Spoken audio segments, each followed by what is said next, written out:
Yo, what up, Street Talks, Eric Kim? All right, so another thought.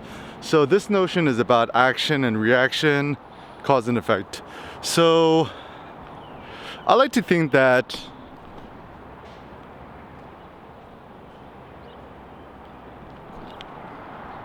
I have control over my destiny and I control my life.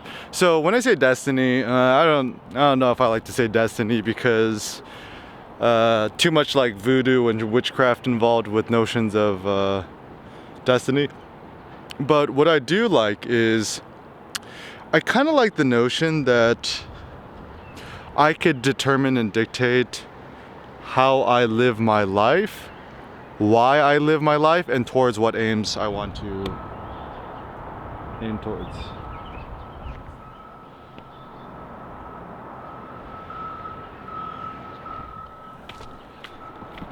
So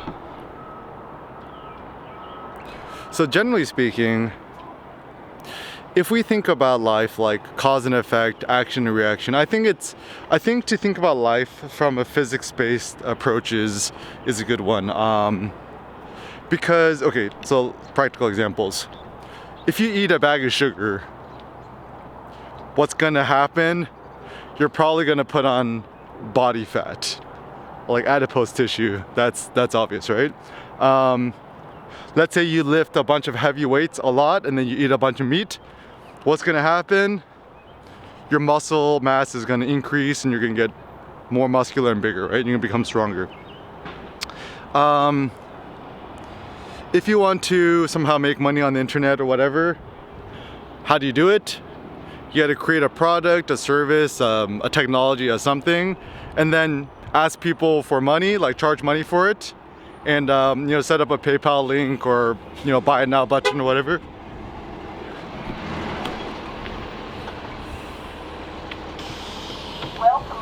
How you doing? Good. You staying alive? Surviving. Yeah. How many passengers you got a day?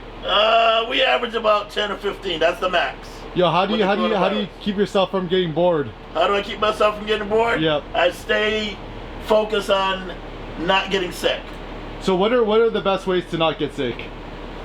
Gloves. Yep. Mask. Social distancing. Social distance. So what's a 12-foot rule, 20-foot rule? They say 6 feet on average. I think 12 is better. So what are some ways you've been keeping yourself like mentally sane? Listen to a lot of Christian music. Oh, who's your fave? Kurt Franklin. Kurt Franklin? Yeah. Yo, what do you think about the Jesus is King album, Kanye? That's questionable, but that's another debate altogether. Another debate. What's your name? Mr. T. Mr. T, I'm Mr. E. All right, nice to Mr. meet T, you. I pity the fool. I pity the fool. I pity the fool. Have a good one. You too, man. Caution, bus is turning.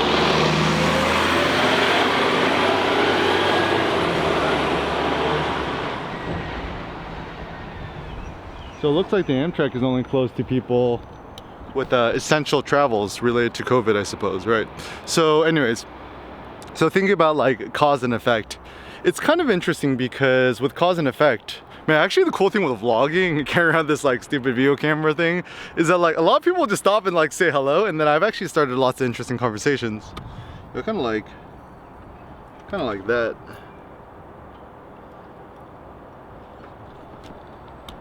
That's a good picture. So generally cause and effect. So, and then it kind of like, I think what it comes down to is just kind of ask yourself, what is your intended side effect and consequence, and what are you willing to do in order to get it? Well, I kind of like these.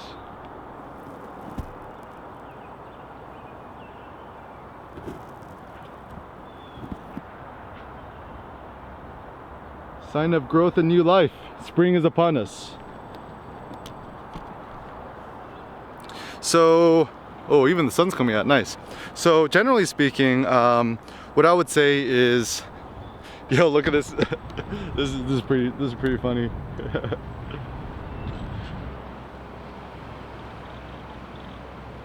Still life, art. And so what I would generally say with cause and effect is if you believe in cause and effect, I think it's a much more powerful and interesting way to live. Why? Because if you believe in cause and effect, then like if you have a desired outcome or desired, you know, thing you want to do or achieve or become, then it's quite simple in terms of knowing what you got to do in order to get there. So for example, you know, if you want to, you know, get more swole, or you want to get more cut or ripped, or you want to look like a Greek god or whatever, the formula is very simple. Increase muscle mass and decrease body fat mass. So let's say muscle mass is skeletal tissue or skeletal muscle, and then let's say body fat is adipose tissue or adipose fat. And how do you get rid of adipose tissue or fat? Intermittent fasting, don't eat breakfast or lunch. You know, the way I treat it is like every day is Ramadan. So, you know, obviously you're not gonna die from fasting because you have all these people in the world who, you know, fast for like ever, and they don't even drink water, and they're fine. Actually, probably their health improves. But so generally my new thing with intermittent fasting, it's very simple. Just don't eat any food until the sun sets. Once the sun sets, then you're allowed to eat food, and then eat as much as you want until you go to sleep. And then during the day, just drink a lot of water and coffee and stuff like that. And so this seems like a pretty good strategy to living life.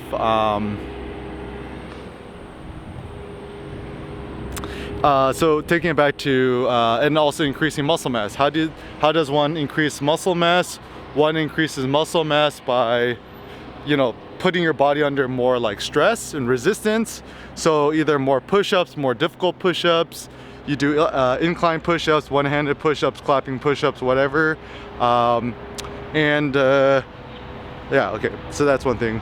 Or another thing is, if you're feeling like kind of depressed or anxious or kind of whatever, I really truly do believe that depression, anxiety is a physiological phenomenon which originates in our body.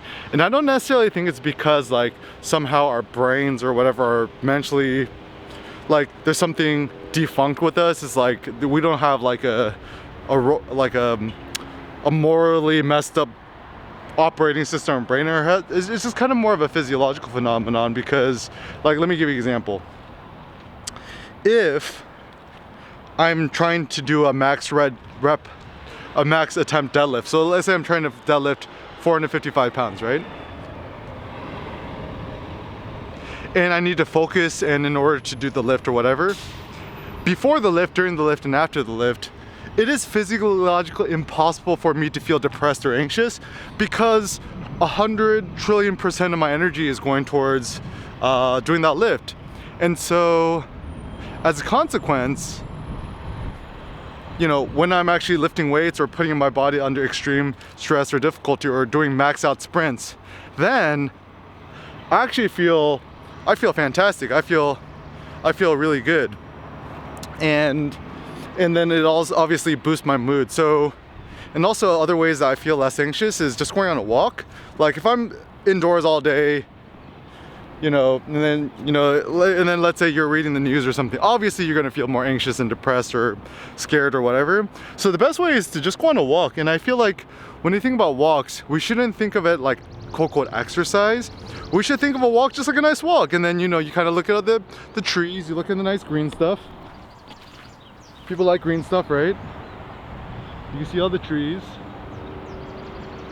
And my theory is when you're walking and you're around a bunch of trees and you're around green spaces, whatever, there's more oxygen or more, you know, natural substances in the air, microfollicles of allergens, whatever, which actually does stimulate us and make us happier. So if you're feeling depressed, anxious, whatever, or having some sort of mental something, experiment with cause and effect, like, and also try to figure out what your triggers are. Because like I know certain things trigger me to feel a little more depressed or anxious or stressed or scared or whatever. Generally these things tend to be the media, social media and stuff like that, or looking at my bank account. So insofar much as I can, I've intentionally logged myself out of all these different services so I don't look at him, or else I know what's gonna happen. I'm gonna feel depressed and anxious. So think about cause and effect and thrive on, baby.